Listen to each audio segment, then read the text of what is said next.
Do you know how Mother's Day got started? Do you know the origins of Mother's Day?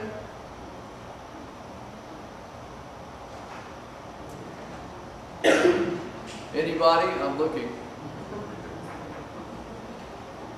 Mother's Day got started back during the Civil War. Mothers began to talk to mothers across the battle lines. And they wanted peace. They didn't want their sons dead. And after the Civil War, mothers got together and started a peace movement. By the way, this is all in a record. If you want to, you can Google it on your computer. There were a number of people whose names stood out. The Jarvis family and the Howe lady, who was a hymn writer.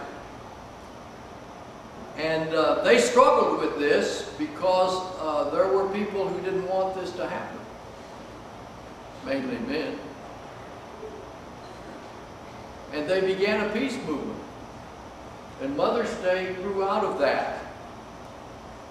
Not till the turn of the last century, in 1904, and these were in Methodist churches, by the way. Methodist Protestant churches, which means that it was the northern branch of the Methodist church, not the southern branch. They began to celebrate Mother's Day. And then in about 1908, the federal government began to declare that there would be a Mother's Day.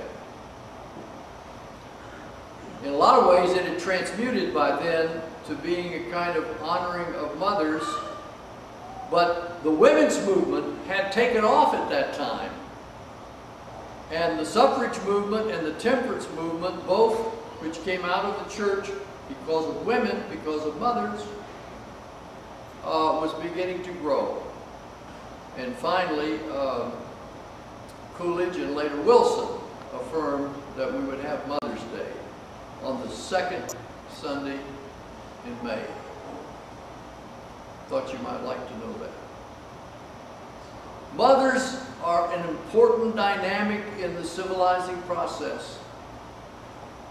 I wonder how much our society realizes that. Beyond the sentimentality about moms. I've told you my mother's story. She was a flapper. There was a picture of her with her foot on the bumper of an old Model T Ford, looking like Bonnie in Bonnie and Clyde. I never saw that picture till after she died, and my aunts were pulling photographs out of the book.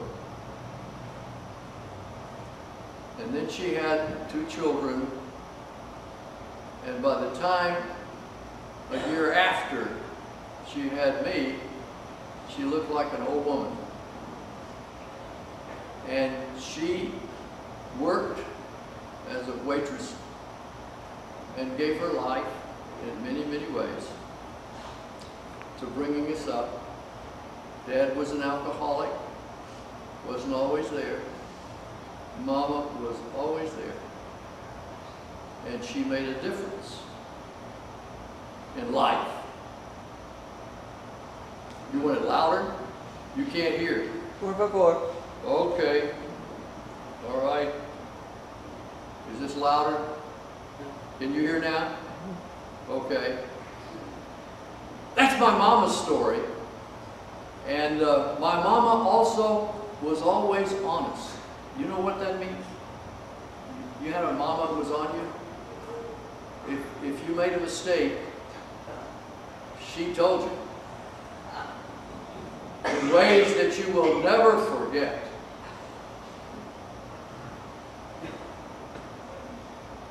And she made a difference in the world, and she made a difference in history in so many ways. Well, we want to hear these stories. So, Holly, I ask you to tell I love your mama's story. I knew he'd do this since I'm the oldest one here. But anyway, I had the most fabulous mother. I could not begin. I know all of you think the same thing. I was 3 years old when my father died. My mother didn't have a penny. She had 4 kids. She went to a little town named Timpson and bought a hotel. And it was a pretty good sized hotel. And it was during the 20s. She made a lot of money. She spent a lot of money.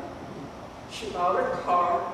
She was the only woman in Timpson that had a car, a Model T Ford.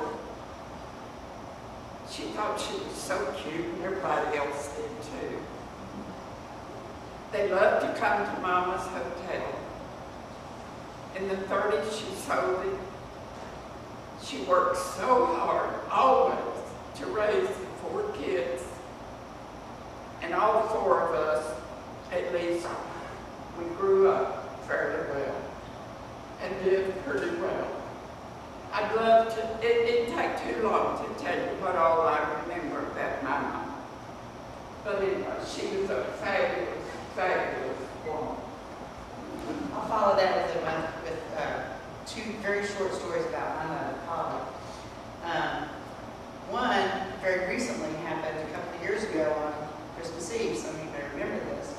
My niece and I and my mom were just sitting down to have dinner. We'd been to church and we came home to have dinner.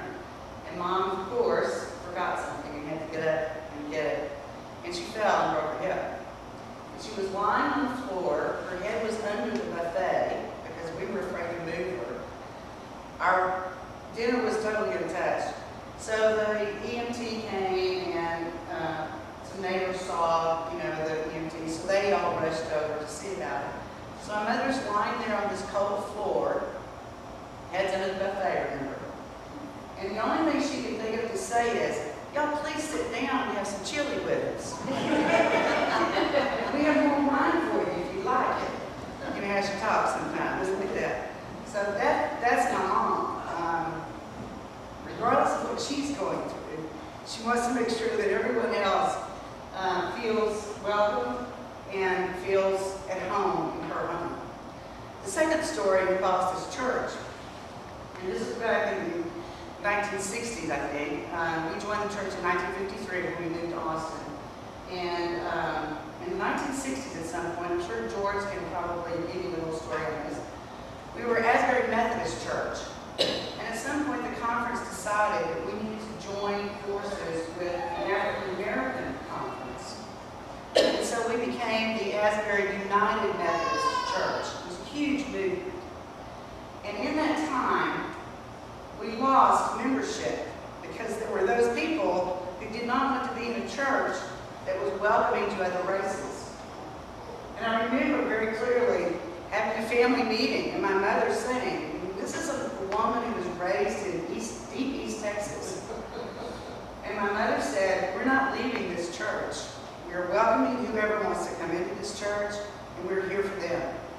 And I just remember that very clearly, and I remember me feeling a lot of joy, some pride for my mom, and also in this church that we stood together and we're still together.